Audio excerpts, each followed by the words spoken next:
Terrifying things caught at hospitals. This 2020 hospital footage shows an employee inside a hospital's laboratory while minding his own business with the rotary evaporators. Suddenly, one of the jars of distillate inexplicably falls off the table, breaking on the floor.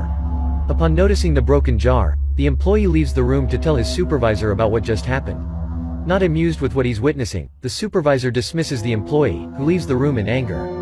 Shortly after, another employee arrives in the room to clean the spilled distillate when suddenly, another jar appears to inexplicably move on its own towards the end of the table. This is the face of Ronald Popo, a homeless man who's been brutally attacked by a living zombie. On May 26, 2012, he loses his eyes, eyebrows, nose, lips, and face to a man named Rudy Eugene. 80% of his face is eaten on the side of a highway in Miami, Florida, and authorities assume the suspect is having a bad trip due to a new drug on the market that turns people into real-life zombies. However, when the test results come back, the drug report stuns everyone involved. I've done a full breakdown of the case here, and it is grisly.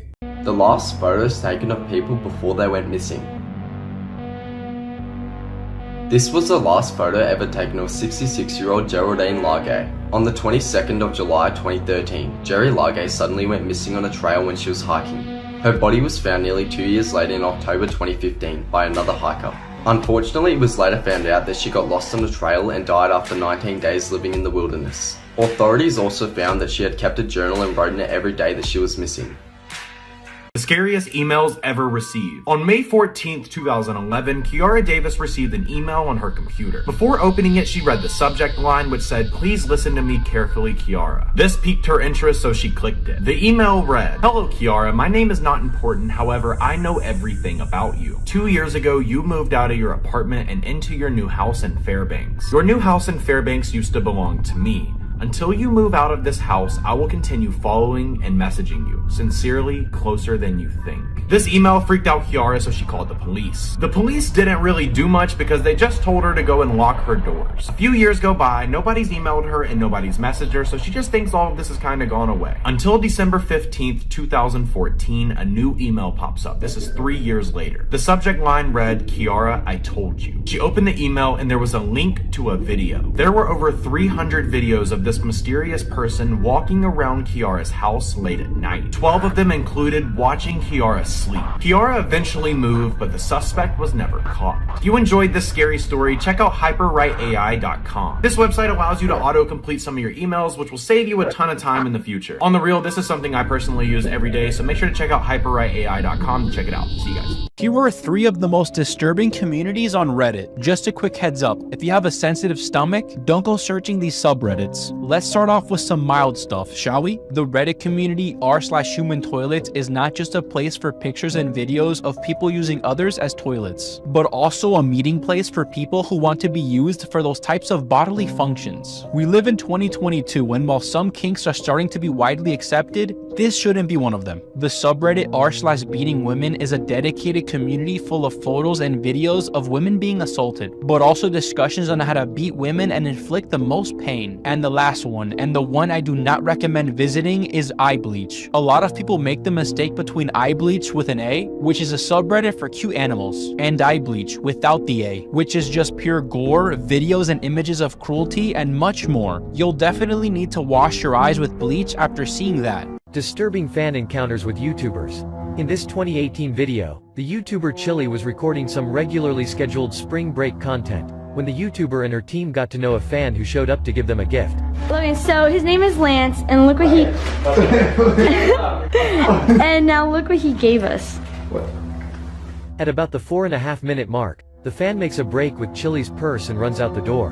Wait, that's my purse! Luckily, they're quick enough to catch him and get her purse back as one of them tackles the man to the ground on the lawn. Why would you do that? It's a prank! It's an April 9th prank. Gut-wrenching facts, part 1. If you electrocute someone while they're submerged in water, it won't leave any burn marks. The victim's muscles will become paralyzed from the electrical current, and they won't be able to swim, and they will ultimately drown. You can die by pooping too hard. If you were sitting on the toilet and you are straining too hard, this will cause your heart rate to drop and your blood pressure to drop. and this ultimately will cause you to faint. Speaking of toilets, 42 children die every single year from drowning in a toilet. The world-famous dolphin named Flipper became so depressed that she tragically took her own life. And trust me, you don't want to know how she did it. Make sure to press the plus. People before and after going missing. 3-year-old Riker Webb before he went missing. This was him after. On the 4th of June 2022, 3-year-old Riker Webb vanished while playing with his dog in his backyard. He was found 2 days later safe and sound in a remote area in the US state of Montana. It's unknown what happened to him during the 2 days that he was missing, but it's truly mind-blowing to think that he survived 2 nights by himself in temperatures below -5 degrees. These are the scariest curses to use on people in real life, part 3. Okay, to perform this curse, you have to go outside at midnight with a glass cup and make sure nobody is around you. Then say the person's name that you want to curse 10 times over and over again. Next, take the glass cup and throw it on the ground. When it shatters, count how many pieces it's in. And the number that you get is the amount of days it'll take for the person you curse to die.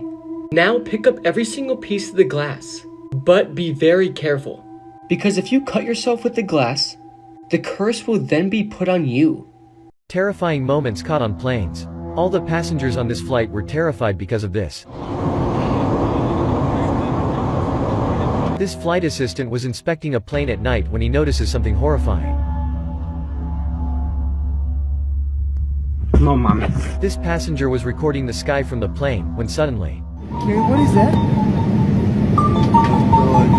Holy crap. The Missing Person Series. Welcome to the series where I cover the most mysterious missing person cases and I describe in detail on what happened that night. The purpose of this series is to spread as much information as possible and use my platform in a positive way. This is 23-year-old Bryce Borka, who resides in Minnesota, and he's been missing for the last 37 days. On the night of October 29th, he was with some of his friends on a party bus celebrating Halloween weekend. Bryce and his friends continued partying like normal all the way until the next morning. Once the party bus arrived back to the original place, everybody on the bus was trying to figure out the best way to get home from there. So Bryce and his friends got together and decided to call a Lyft, and it's been reported that Bryce was extremely intoxicated. So intoxicated, in fact, the Lyft driver reported that Bryce tried jumping out of a moving vehicle. Furthermore, Bryce and his friends were dropped off at the pinned location, and Bryce decided he wanted to walk home from there, which was about a 2-mile walk. The walk would have taken 40 to 45 minutes to complete. As we can see the address where Bryce and his friends were dropped off, it's a very wooded area. In order for Bryce to get home, he would have had to take a right here and continue going down this path. But according to his most recent phone ping, instead of taking a right, he took a left for unknown reasons. The final contact with Bryce was around 3 a.m. when he FaceTimed a couple of his friends, scared out of his mind because he had no idea where he was. He was also really worried that his phone was about to die. His phone died on call after about 12 minutes, and his friends just went to sleep, and they ended up calling the police at 10:30 a.m. the next morning. The police gathered a search party of around 250 people, and not one of them found anything. The police went even as far as searching every river and pond to see if maybe his body was in there, but the only thing they recovered is a tie that could have possibly belonged to him. So the question remains, where is Bryce Borka? Make sure to like and follow for more details on this case.